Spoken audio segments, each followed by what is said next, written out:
We threaded our way along Taylor's Stitch. Oh, threaded our way? I think I just made a joke. Well, it's what we did.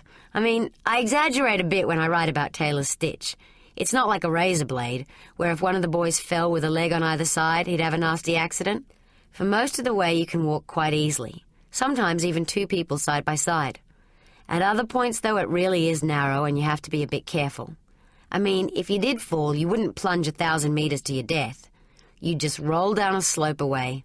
If you fell awkwardly, you might break a leg, but you can do that anywhere, of course. There is a track worn by the boots of bushwalkers over the years. It's always been quite a popular area for bushwalking.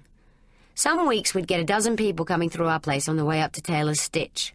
Other times, especially in winter, we got a couple of months without seeing anybody. The track wasn't just made by humans. I was leading, followed by Homer, then Fee, then Lee, with Kevin quite a way back. Surprise, surprise. But I had to slow down when I found myself behind the fat backside of a wombat, waddling along at his own pace. Wombats are a law unto themselves. When I was little, I had a friend from out of town for the weekend, Annie Abrahams. She'd never been on a farm before, and the first night, just after dark, we were coming back from putting the chooks away, a little later than we should have, and she saw a wombat. Before I could say anything, Annie ran up and gave it a hug. I guess she thought it was some kind of cute, cuddly bear. Well, the wombat didn't hesitate. He turned around and buried his teeth in Annie's leg.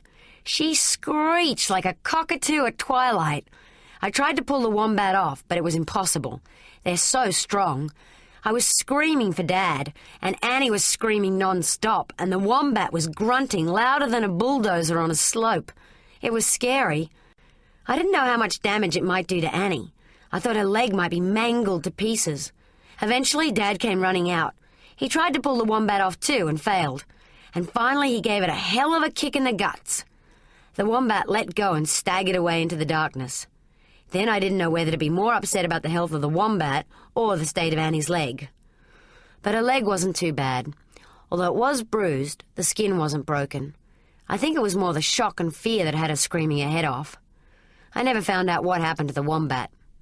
Another time, a wombat got trapped in a small toilet at the end of the shearing shed. I don't know how it got in, and I'm sure as hell don't know why it got in. Looking for food, maybe?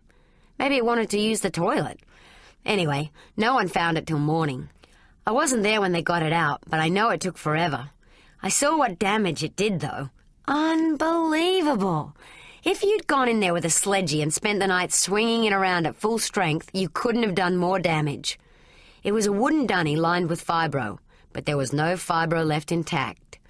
It was in fragments all over the floor. The only bits still on the walls were the little pieces nailed to the timber. But much of the timber had been splintered and broken. It was like the wombat spent the whole night headbutting the place. I guess that's exactly what he'd done. So, when I realized we were following this wombat's big bum, I slowed down. There wasn't much room on the track, and I wasn't looking for a fight just yet. "Oh, look!" said Fee from behind me. "A wombat! Isn't it cute?" I had an immediate fear that this would be a repeat of the Annie Abraham story. "Yeah, real cute," I said. "Just keep a safe distance." Fee paused, and we watched the wombat as it waddled on ahead. We were getting close to the turnoff where the four-wheel drive track went down to the mountain to the farm, and the wombat started to veer to the left. I thought I'd grab the chance to show Fee a party trick that I'd never tried myself, but had heard Dad talk about. With no knowledge of whether it would work and not much confidence, I said to Fee, "Did you know they'll follow a torchlight?" Fee had been teased by us so often, been the victim of so many practical jokes, that she wouldn't believe me this time.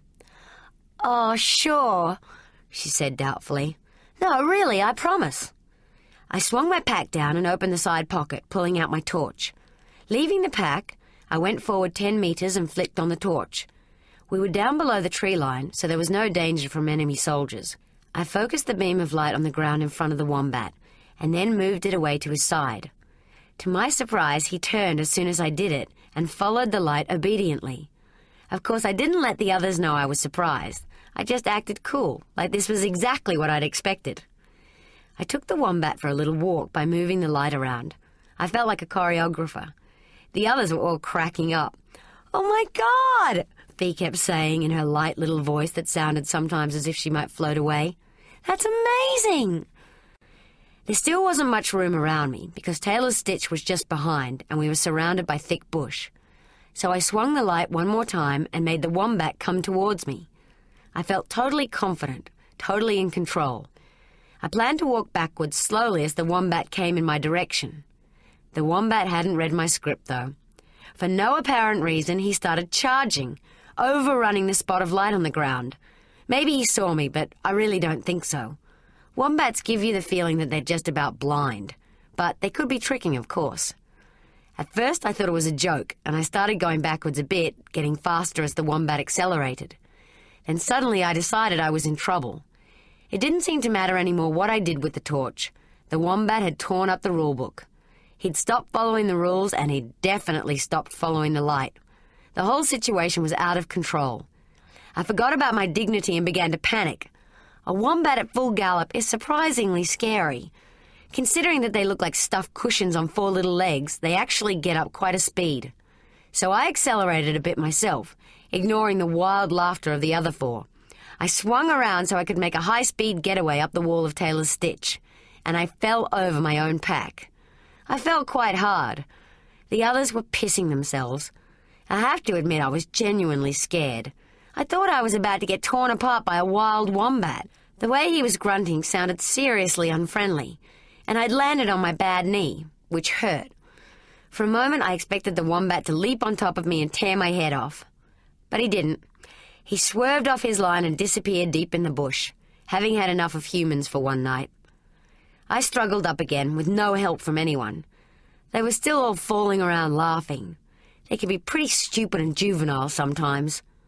I brushed myself down, put my pack back on, and started walking. I left it to them to decide whether to follow or not.